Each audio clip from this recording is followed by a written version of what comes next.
Благодарам, колега Джафери.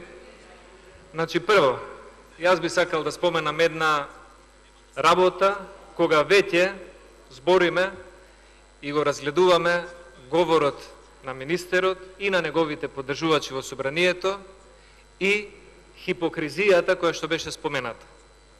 Нема поголема хипокризија за министерот Димитров и за пратениците на СДСМ и за господинот Заев пред избори да лажат пред граѓаните и да ветуваат дека ќе го продадат Мерцедесот на режимот, а после изборите да ги продаваат интересите на државата.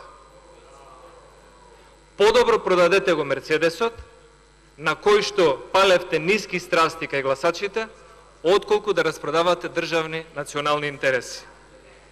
Втората работа, министерот Димитров спомена, се измислуваат теми за да се бега од одговорност.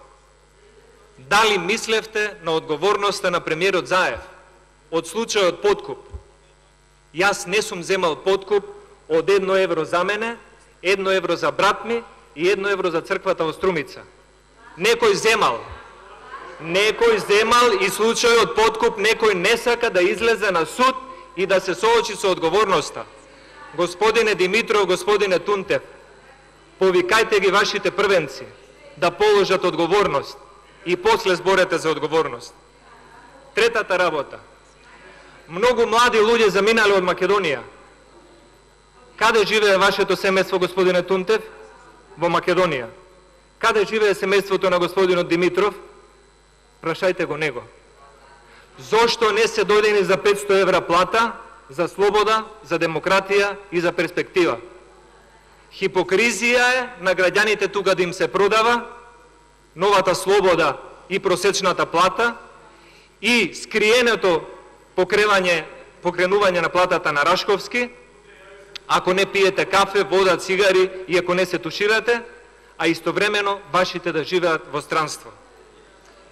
И на крајот, тоа што сакам да го споменам, и она што вие цело време го негирате, мислам дека немате право. Господинот Заев за БГНЕС, Бугарска медиумска агенција, во месец мај изјави: ние сме исти народ.